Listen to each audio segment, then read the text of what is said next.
What's going on, everybody? It's your boys over here at Three Man Weave. I'm your lovely co-host ZD in the building with CJ. We coming at you guys live.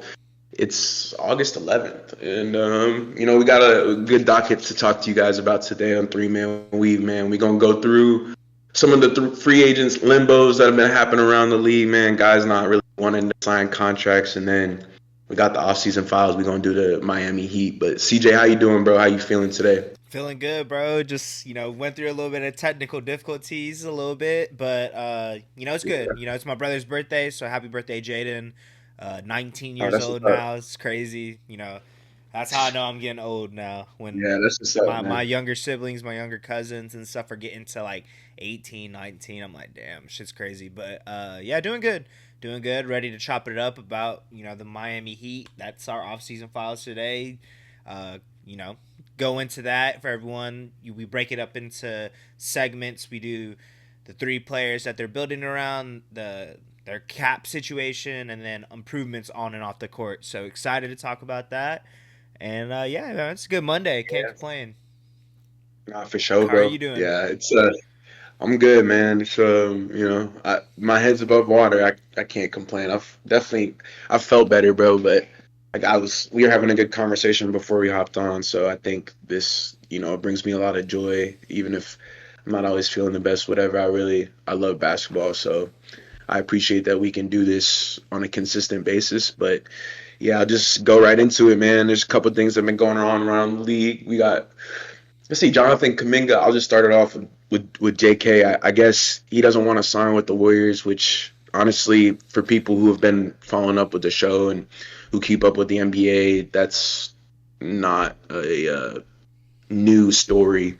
Jonathan Kaminga's been on the wayside for the last 2 years over there on the Warriors, bro. At times when he does get a chance to play, he's been a really good player. I'm not sure if I don't remember his exact averages. Were they like, was it like 15 when you were telling Oh me yeah, it earlier? was 15 here. I was just looking at it. It Yeah, 15, 5, is and 2, huh? 15, 5, and 2.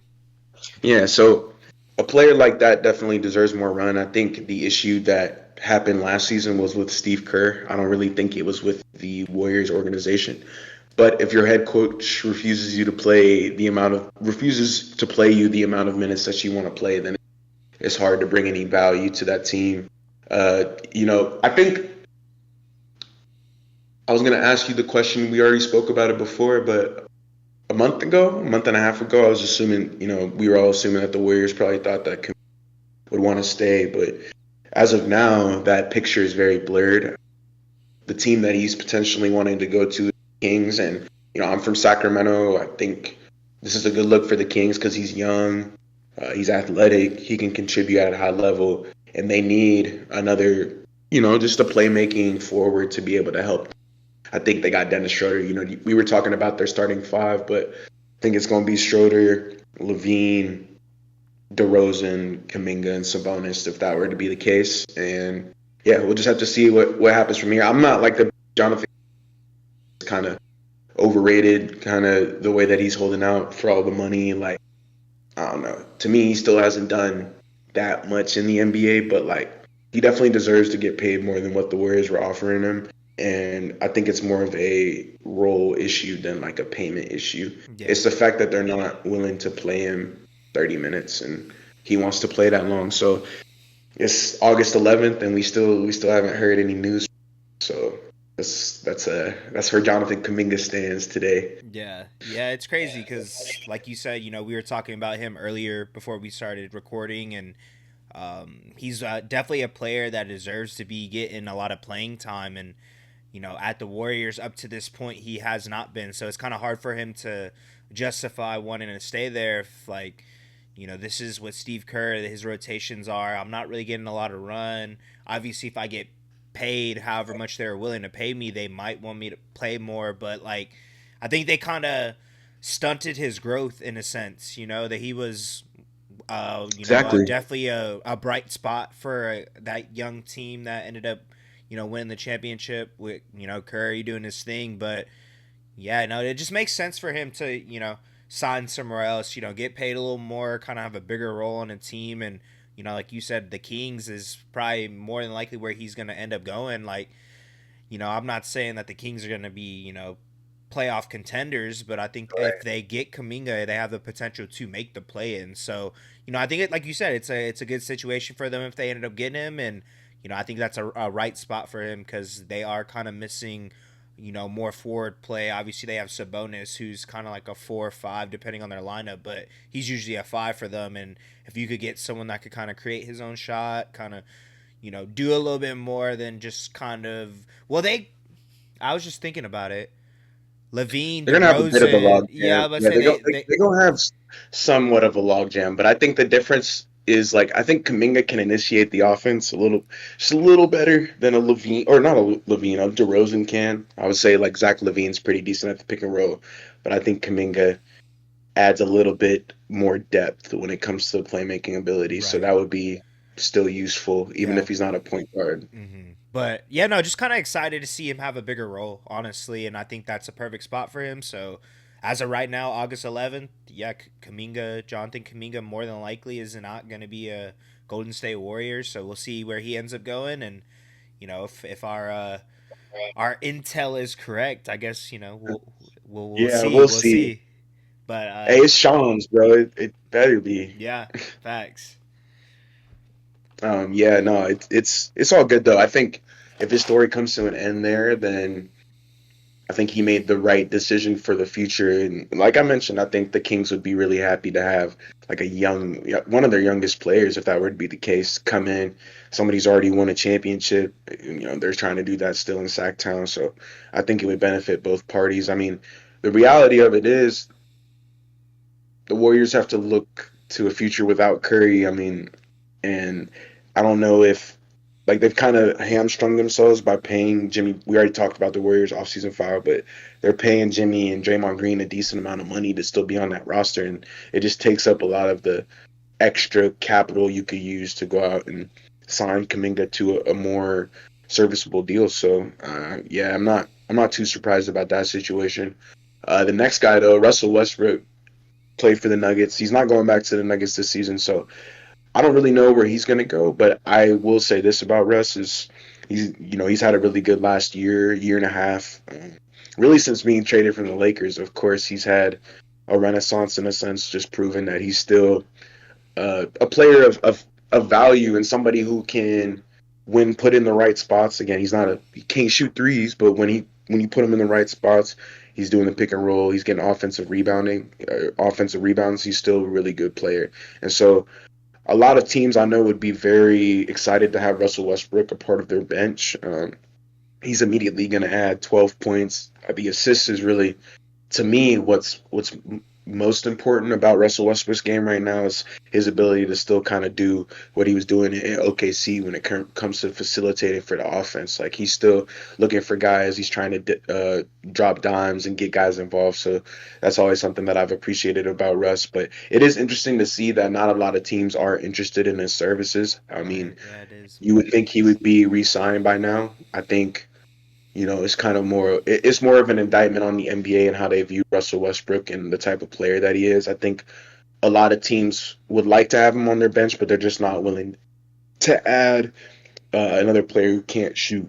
And I understand that, as the NBA moves forward and the time that we're in, it's really important for you to be able to knock down open threes and at a high level. And I think that's the one thing that's really hurt Russell Westbrook, especially in his free agency talk. So I was shocked to see that the Nuggets didn't re-sign him. I mean, not shocked, but I understand why they didn't. But I think I they think could that was a use his perfect services on fit. the bench. Yeah. Yeah, like there's a reason why he was performing at that type of level with Jokic. And so, to me, if I was a GM, obviously, I would kind of be like, all right, this guy is adding value to our team. He doesn't need to be anywhere else. If we got Jokic, we know Russell Westbrook's going to come in and be, our second unit guy. And so, yeah, when I was rolling through ESPN today, it was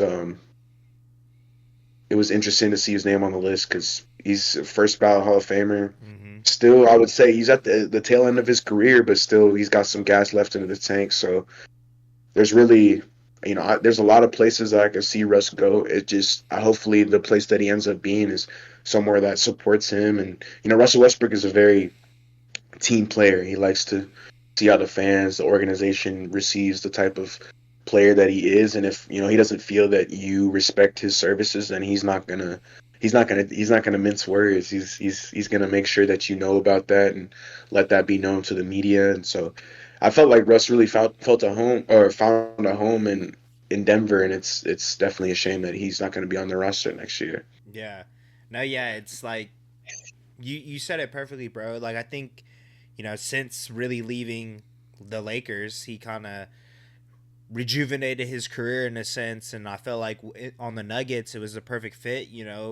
Especially whenever Jokic went to the bench, or even the minutes that he would play with Jokic, it kind of the way that Russ played and Jokic plays, like it's hard not to compliment Jokic. So if he's going to the rim, cutting to the rim, I think that's when he's the best. And the little bit of playmaking that he still has, like you said, I think that's something, seeing through the years since the Laker departure, that he could still contribute on that side of the ball. And I think with him, it's just Right. really like the effort. You know what I mean? You know that you're gonna get someone that wears their heart on their sleeve and is shouting at the crowd and like get you hyped, bro. I think I don't downplay him at all, but like I feel like he's a huge part why like that's kind of how I am. If I like we're playing a game or something, or if we're hooping or and I hit a big shot, I'm gonna be like, yeah, you know what I mean? Like it's just kind of a part of it, and I think seeing Russ do that in OKC is probably like a huge reason why.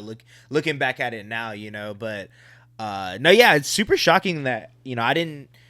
I understand, like you said, probably just financial wise. Like I don't know how much he was making off the top of my head. Do you know? How much was I he? know. I Not. think Oh I yeah, think it was like 8 million. Actually, no, I think it was 8. 8. Yeah, that's what I was like Go thinking. look it. So Go look it up. yeah, I got you. But yeah, no, I'm pretty shocked. Even if it My was like bad. I'll another, look it up for you. even if it was like another 1 year deal or something, just kind of Utah. see what else he can, he can provide Yeah. for What the else he can Nuggets. do, Like bro? I feel Yeah. like that, And like I said, that was probably the best Russ that we've seen in a while. I mean, Clippers Russ was pretty good as well, but I think this kind of just highlighted the type of player that he still is or he can be, so yeah, shocking. Like you said, I could see him on a decent amount of teams. I just hope we're not at the point where you know Westbrook isn't going to be on like an NBA roster or yeah. something, He like may not get that's re-signed. yeah, like Yeah, at I think this he'll be I re-signed. think so Maybe not at too. the start of the season, Yeah. but I think somebody's gonna add him Yeah, for but sure. kind of crazy to think, man. Like you said, just the player he is, what he did for OKC, just what he did for the league, and seeing that it's kind of getting towards the tail end of his career, and this could put, we're kind of approaching the last years of, people that we grew up watching. So it's kind of crazy, man. It's a very Tail surreal end, feeling. man. Yeah, he was getting 7 million a year, so yeah, for 7 million a year, bro, like it's pretty solid. That's solid, Especially, yeah. yeah, we spoke about his orchestral way that he makes moves throughout the offense, and yeah, Russell Westbrook changed the game, bro. Like the athleticism, the effort, the heart. I think it speaks volumes about the type of player he is. But yeah, Russell Westbrook's still a free agent on August 11th. This next guy, we spoke about pretty, I'd say a decent amount over the last month or two, but the Chicago Bulls' new superstar, it seems, Josh Giddey is not yet re-signed. I'm concerned. I think I would. Okay, let me rephrase that. So I would be concerned if I was Josh Giddey. My reasons for that is like clearly they don't think I'm valuable, or like they haven't been able to determine my value, which is an issue because obviously you don't want to pay Giddy 200. You don't want to open up the checkbook or do anything crazy, but he can play like that. And we've seen him get triple doubles. I mean, you got to think about it from a business perspective. Like, there's not a ton of players that can do what Giddy does, even if he's had some playoff issues and he's not the greatest Can't shooter. shoot, yeah. You have to No look at it consistent. from like a realistic point of view and say, man, are we going to be able to get a point guard like that? Because maybe not. You know, I think if I'm Josh Giddey, I'm looking at the Chicago Bulls organization and questioning some things, right? Again, can you determine my value? What am I really worth here? Do you guys really want to build a team around me? All those questions, right? Now, I will say on the Bulls side, I think this is smart, right? You have to really negotiate for every dollar. Like that's the best way I can put it. So they're trying to figure out in real time as we're watching this, what's Josh Giddey's value? What's his future value? So you have to ask a couple questions. What's his value right now, and what is his potential future value? And then you have to look at your roster. So for the Bulls, we saw them make that. I think they went 14-2 the last month and a half of the season, which was pretty cool. Like, seeing Kobe White and Josh Giddey, like I think they beat the Lake. I want to say they beat us both times, bro. Yeah, didn't they make that half court shot or Yeah, whatever? he made that. Giddey made the half court shot, so that was kind of BS. But the other The one, other they game, beat us by like 30, bro. So yeah. we caught them out a bad time, and like they have the roster of players to like catch some teams napping. But I think that's with Giddey in the fold, right? And so if Chicago don't have Giddey or if Giddey goes somewhere else, I mean he's most likely going to the Bulls. But Bulls, I yeah. think it's just they're trying to figure out his value, and it's taking, A I would long argue time. 3 months. Yeah, I was gonna say 3 months since they lost in the play-in. Yeah. Those conversations started like right after the game, Yeah. So I'm assuming they haven't Probably been able to before. really. Probably before. Yeah, It's that's a been good point. something they've been thinking about. It's like, man, like how much is Josh Giddey really worth? He's a And we great pay him, player, yeah. but let's see. Let's kind of test it out. No one has even offered, like, no other team has offered him. No. You know what I mean? So it's kind of Yeah. like, well, what's he really worth? Yeah. No, I understand what you're saying, bro, because the type of player that he can be, and I feel like I was able to see it when he was playing for OKC. He's a great player. I just don't know if I don't think he's your best player on a championship team. He's definitely Right. like a second, maybe even third fiddle, to be honest, on a championship team. But it's kind of like he's gonna be your main ball handler. He's gonna be your main facilitator, who is majority of the time your best player. So it's kind of hard to really weigh your options with that. It's like, damn, like, yes, he's good, but what? Obviously, the jump shot, probably defense, right? But that's kind of stuff that you can progress, you could get better at it. But I feel like if you haven't made any progress Progress, yeah, yeah. 5 years into your career, I think we kind of can see It'd be the hard to type of do. player that you're gonna be. But he's a great player, like I said. I feel like he was. You brought it up as well. Just kind of a huge reason why the Bulls were able to kind of catch fire towards the end of the season. I think him and Kobe White, from my eyes, that was kind of like their future. So the fact that it's taken them so long, and obviously, like, you went into it deep, pretty good. Pause, yo. Giddy's Mhm. like perspective, Bulls perspective, like it was definitely Yeah, it's spot that's on, what it is. because Like you you're don't, saying. like, you don't, as the Bulls, you're not trying to overpay for someone that isn't valued at a certain amount. And yes, it's all like projections and stuff, and like, oh, what's he really worth? What can he be? Is he an Yeah. all NBA player? Like, you gotta ask those questions. So that's kind of what they're dealing with. But from my eyes, what he was able to do this past season, I think he should be a part of y'all's core. But it's like, how much Yeah. are y'all willing to pay him? So I guess we'll figure it out We'll soon. see. I don't think he's gonna Yeah. go anywhere else, to be honest. They have cap room too. Like they have enough money to make a decision. I think we'll see the number. I think they're gonna re-sign him. Yeah, I don't know the number, yeah, but I me either. think if it's in the three digits, that Yeah, would what do signal you to what do me. you think That's good. Josh Giddey's like? What's his value? What do you think he's worth? Yeah. God, I knew that question was coming, bro. My head hurts so bad, so I'm like, fuck.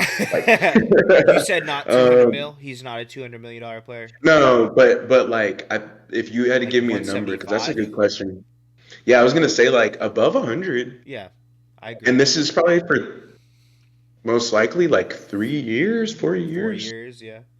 So it's like 27, 28 a year, almost 30, probably increasing because he's fairly young. So probably not touching 40, but if you signed him to a 4-year deal last year, paying him 36, 37, almost 40, to get to it.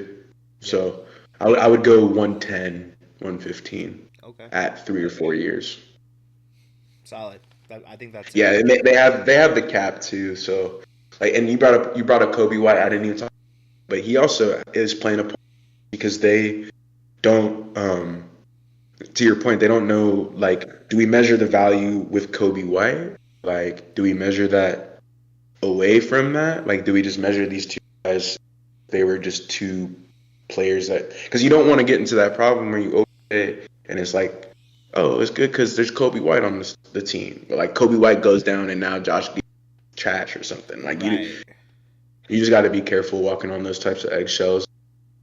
I think the bull, like if you're a Bulls, get some players and good, better than the Bulls at least. But the Bulls are in a situation where they got some young pieces that are like they're gonna be good, especially in the East in the future. Mm-hmm. So you brought up Kobe White. I think when they figure out Josh, their team is gonna be in a better situation. For the people who don't know, we're gonna cut that a little part out. I was having technical difficulties. I was cutting, but we are getting into our off-season files. We're gonna do the Miami Heat. I'm smiling right now because we had to do this a few times, but it's all good. I messed up, actually. I don't know if you caught this, but I messed up. We should have did the Heat first. Before I think Minnesota? yes, because it's MIA. And so I wanted to bring up to the audience that I apologize. I made that mistake. So for Heat fans, it was not on CJ. It was on me because I do the outline. So for Heat fans, I apologize. We should have talked about you last time. And so the episode that's coming out is going to be on the Timberwolves. And it's going to be a little out of order. But I just wanted to say I apologize. And the Heat fans, because I know that's why y'all are here. So let's get right into this, man. The way that we like to do it on this show. We start off with the 3 franchise players that they're building around. We get into their cap situation, and then we talk about on and off-court improvements that they can make as a squad. So it's a pretty cool little exercise that we do, just diving deeper into all 30 NBA teams. But we're going to talk about the Heat. You guys know the number 1 player on their team. It's pretty simple. Jimmy left. It's Tyler Hero, bro. And man, like honestly, he's one of. I spoke to Los about this over a year ago, but he say, "Oh, I don't know what Tyler Hero's to.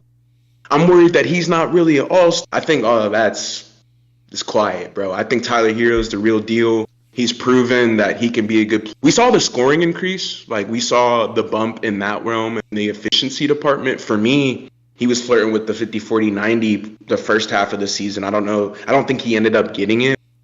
Seeing that efficiency jump for me was the thing that I took most from last year. I think being on that deal it's interesting. Hero, they didn't know.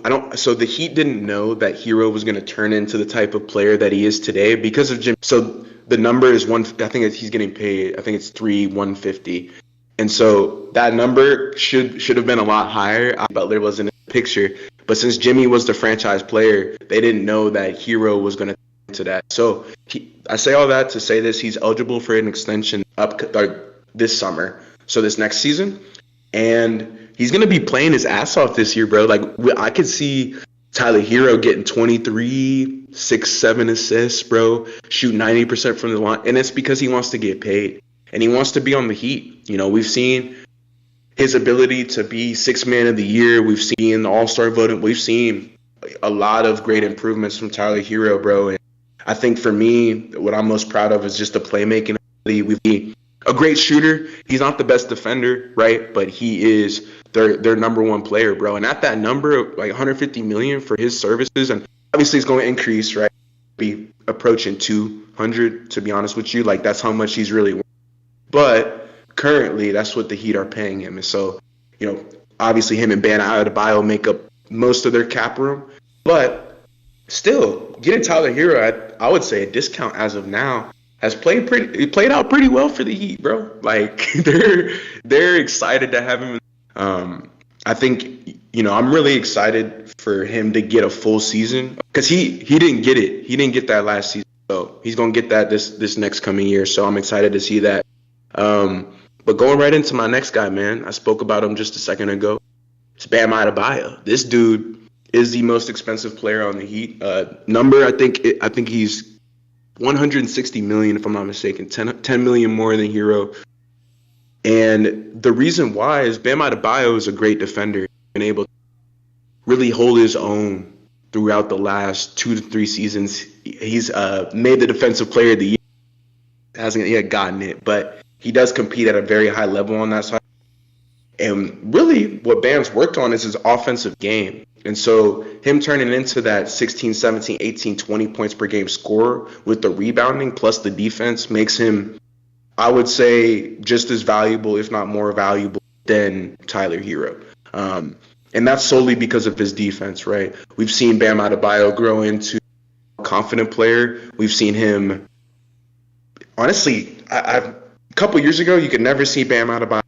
But he'll now grab the ball, dribble, go in there, go around, take the mid-range shot. I'm like, oh, okay, he's really worked on his skills, bro. And seeing him in the Olympics, I think, for me, is what in my head. He didn't have the best season last year. He's had better seasons before. But seeing him in the Olympics, his growth, what he was able to do in the short spurts that we had him out there. And I think we won the Olympics a year ago yesterday. It was yesterday.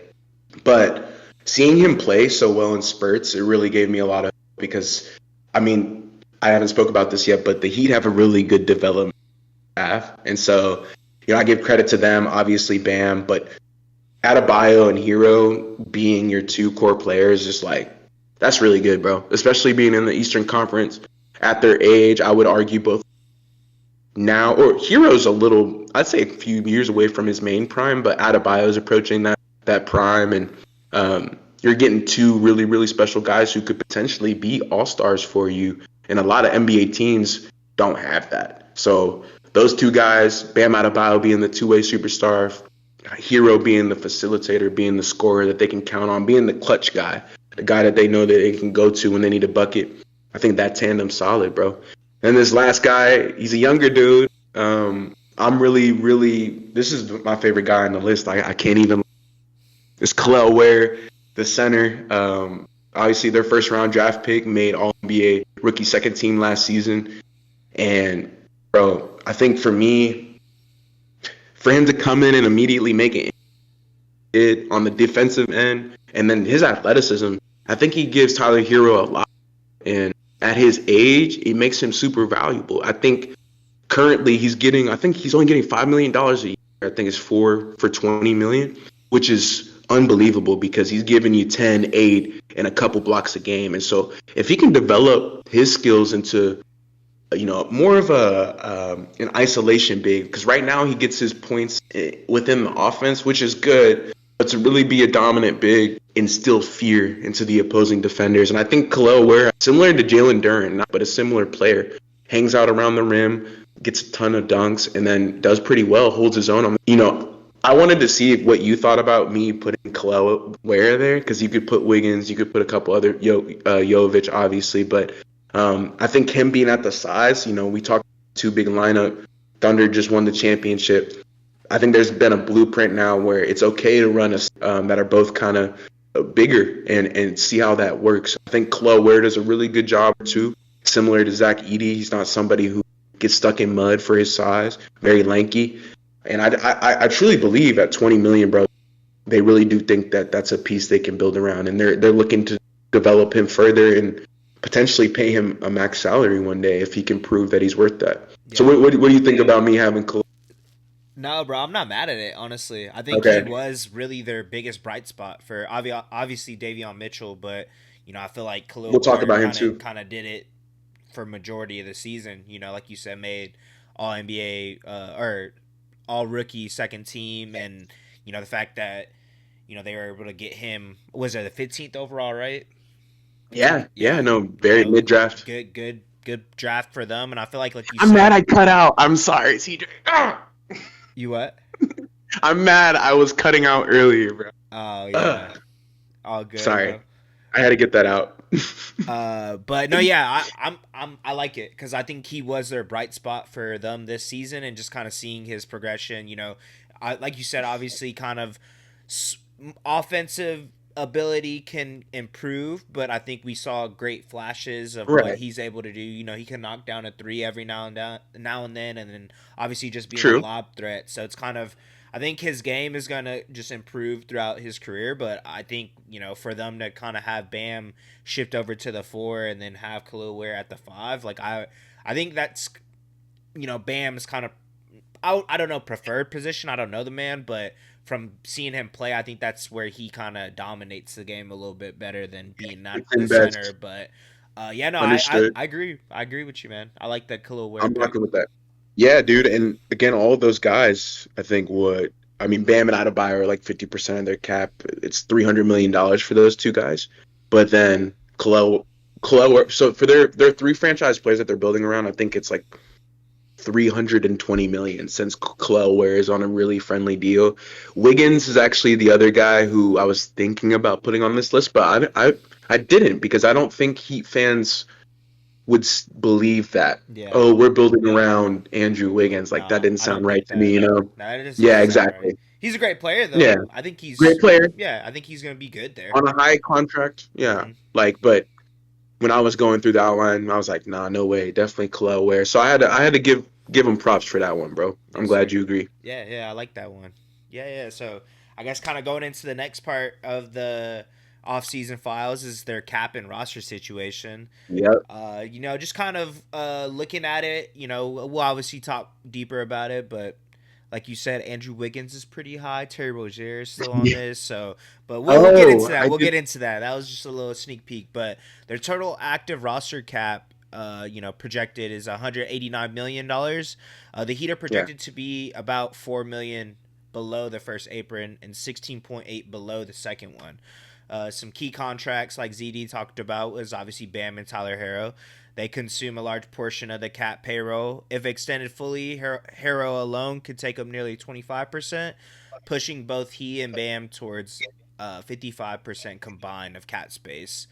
I think that's solid. I mean, like you said, that's solid. That's what you should. That's how it should be when you have two potential all-stars on your team that I think you've kind of seen what they can develop into. So I'm not mad at that, honestly, and I think it's a smart. That's the one thing about the Heat. They're pretty smart with a lot of the contracts that they give, and very extensions and stuff. So shout out to them on that. But some roster construction. Cap flexibility remains with room to pursue incremental upgrades, but also risk hitting tax apron limits of adding big pieces.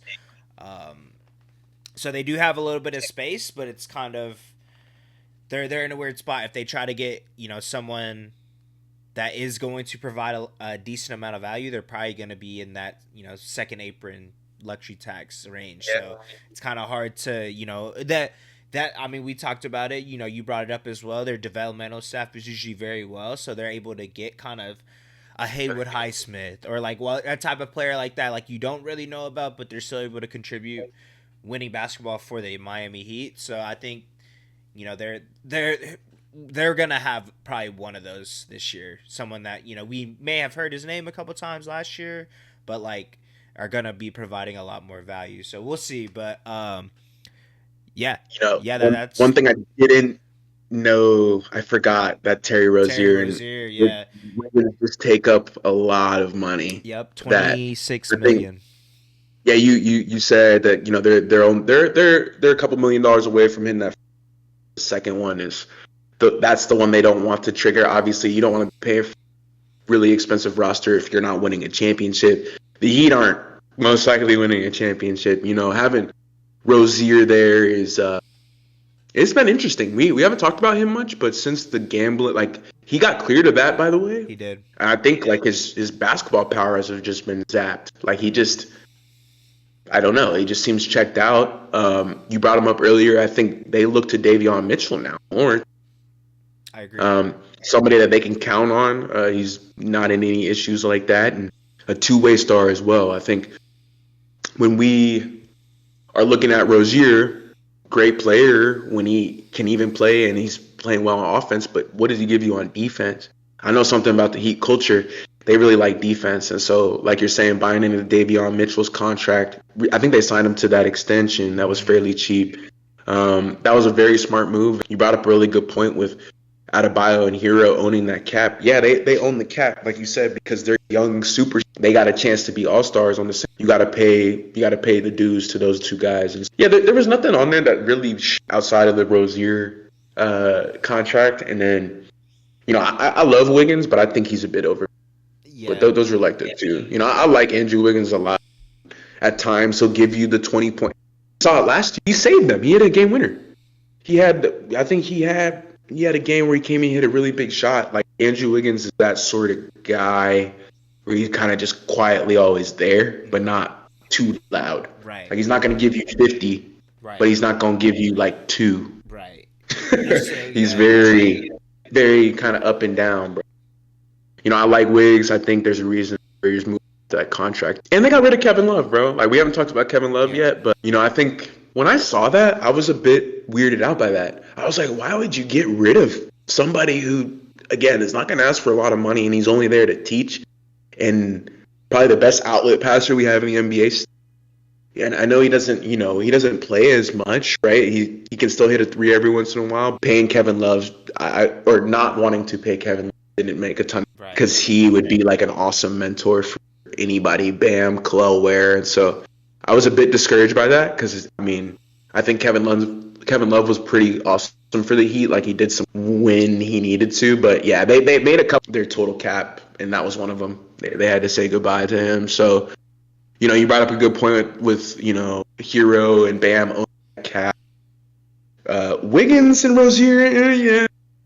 Davion Mitchell, yeah, solid. That was probably their best extension in a while. It's extension, yeah, bro. That's a good point. Let's be honest. Well, like, what he did in the playoffs, bro, I think that's obvious. That's why he got it. Mm-hmm. But the reason that he was able to do that was because the Heat put him in that position. He was on the Kings, bro. The Kings could have used those services today. Yeah. And they're paying the price for that, so it kind of goes to. He was with them, probably. Yeah, probably. And you made a really good point. We've said it a couple times, but the Heat developmental staff's just on a different level. Mm-hmm. Like, they're gonna take you, mold you into type of player. Guy too. Like the way he plays. He's a culture guy, 100%. Culture guy. I fuck with him. That's why I'm glad. Bro. They were able to extend his contract. So. For sure, dude, and yeah. Yes, sir. You got more? No, yeah, that was it. Besides Rozier and maybe, like you said, the Wiggins contract, that's really all I got to really talk about. Davion Mitchell, great extension, and then they have so many other players that are just on cheap deals because they've kind of developed them. So, that segues me into my next point perfectly. So, while they do have Davion Mitchell, they got Wiggins, they got Hero, they got a lot of pieces, bro, that they can go to. That's great.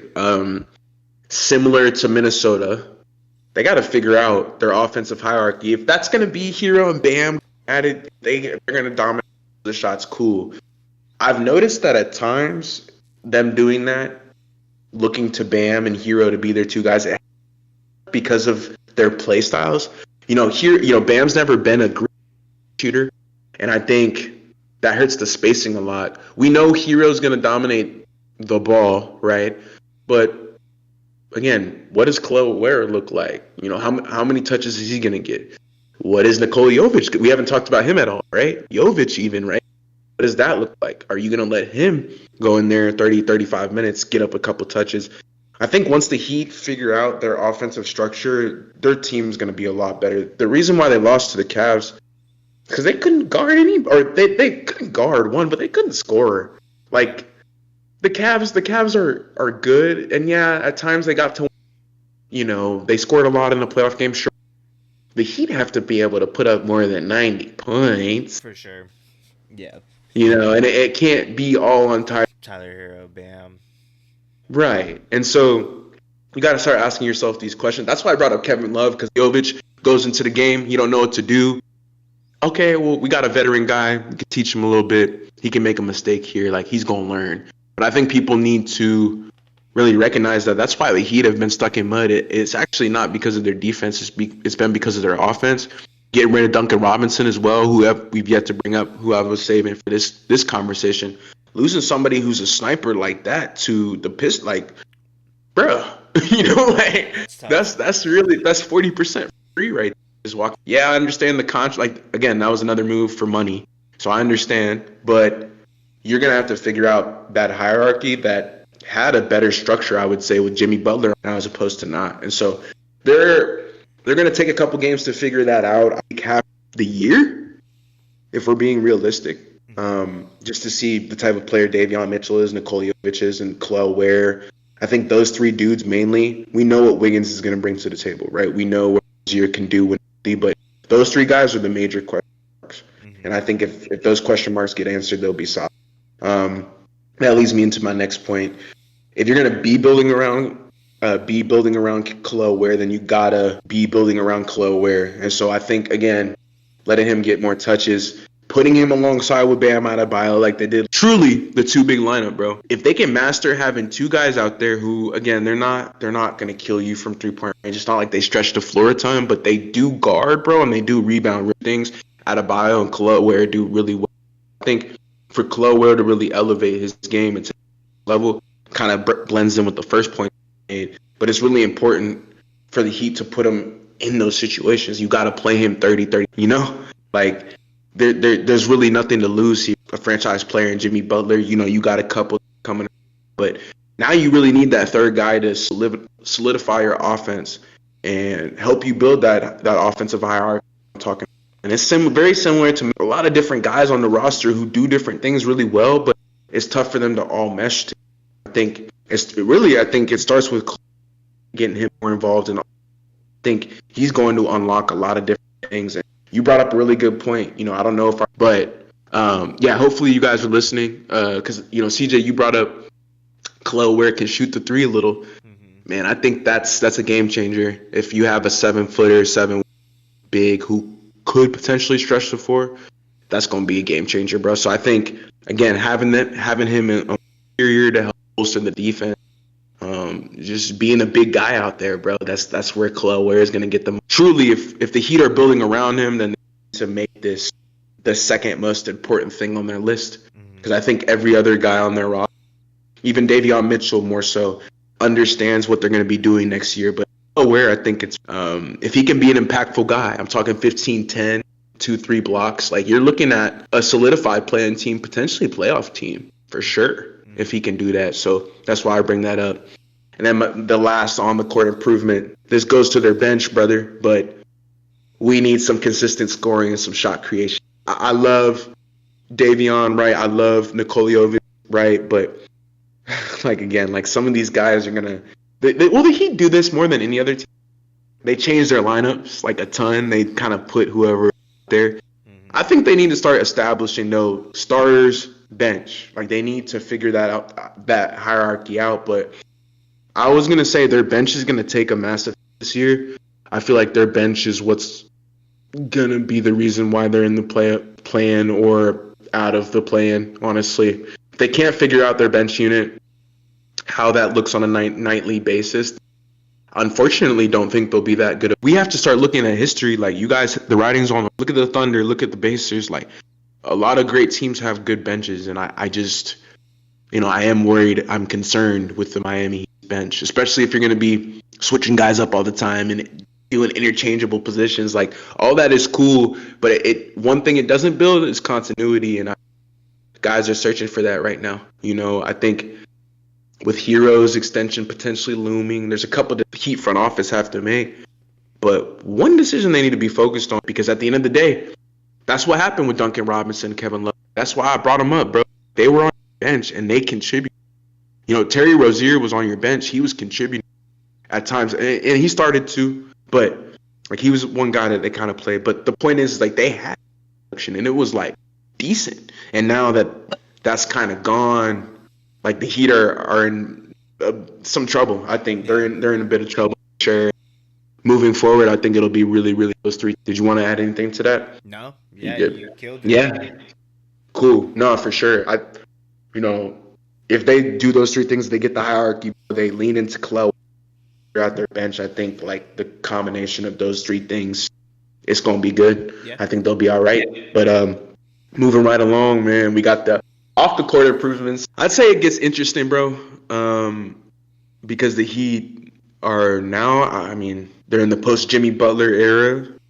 It's not to say Jimmy delivered right on the promise. They didn't win a chip with him, but he's definitely one of the best franchise players of all time. And so they got a lot of questions, especially in a situation like this with the Eastern Conference playoff picture looking so weak. Hey, it may not hurt to make a. But let's get into that, man. First point, hero extension dynamics. I mean, it's clear we talked about this at the top of the offseason files, but Tyler Hero is going to get paid. It just depends on how much, and we're about to see. I think this season is a massive application for the future ahead.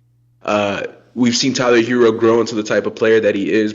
Me and you, he is a firm all-star for sure. When healthy and when he's playing at the highest level he can be, I think he's going to make an all-star roster without a doubt. The question is, though, is kind of similar to Giddey. What's the future value, right? Like, if we do sign Tyler Hero, and most likely, bro, they are going to sign him. Right? So let's say when they sign him, we see the number might be 225 over the course of. That's expensive, right? We know what Tyler Hero can bring you on. I think the question for, and I'll kind of break it down similarly to they're asking themselves, okay, how valuable is Tyler Hero, though, right? Because if we can't build a championship roster around, he's not really as valuable as he currently is to us today. Like, he might be less valuable to us in the future when we figure out we got to tear this team down and shift off of it.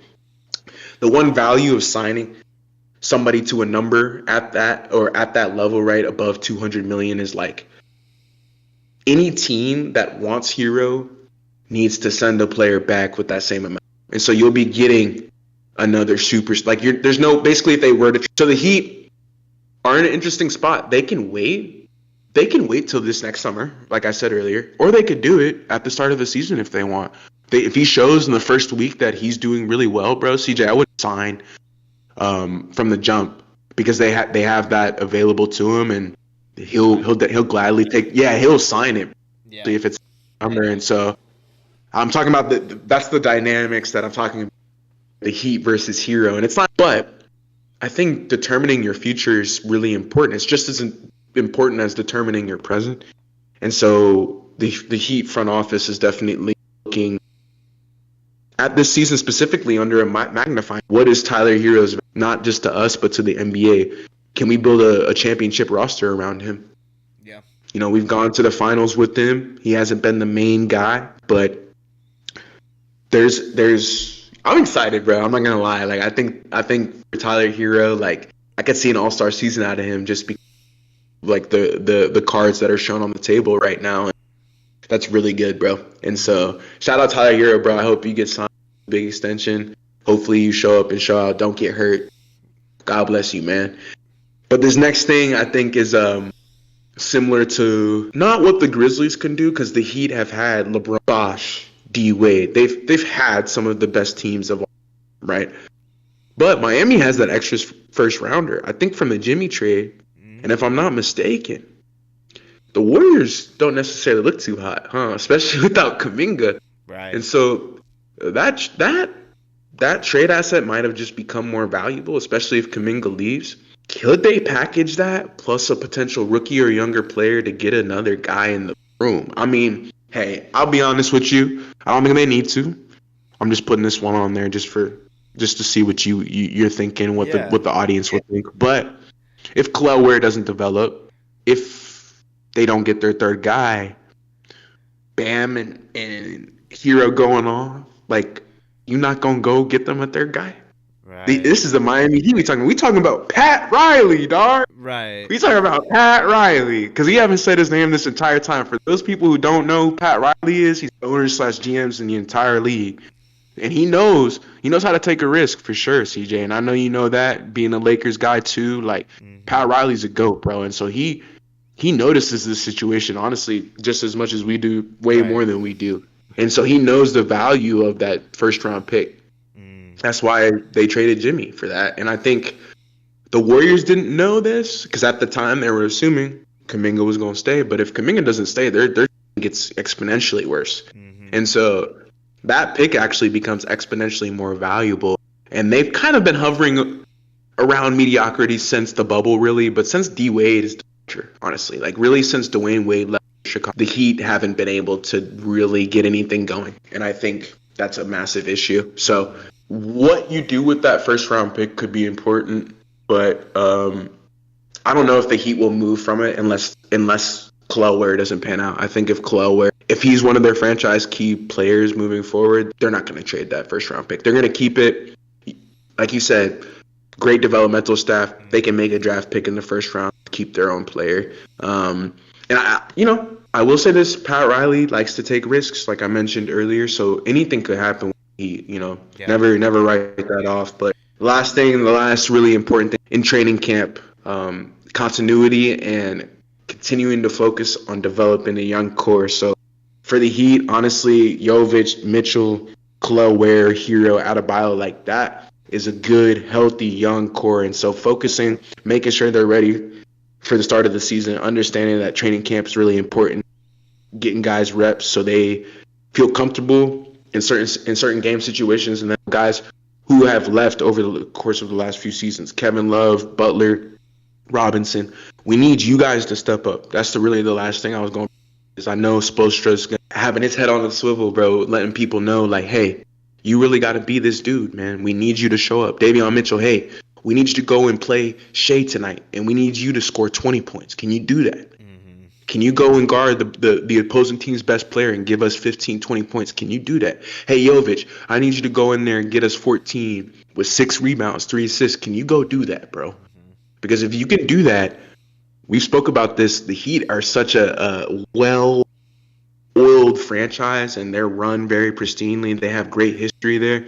They're going to make the playoffs, especially this year, bro. With how weak the Eastern Conference is, there's no way, bro. So I think if they combine all three of those things, again, the hero thing is the most important. So that's why I started with that number one. And then you can look and have it available to you. It's very valuable. People know that the Warriors are getting worse and worse. And then lastly, just focusing on their young core. We spoke about that, but I think if they do all those three things, they'll be solid. Yeah. No, yeah, that was good, bro.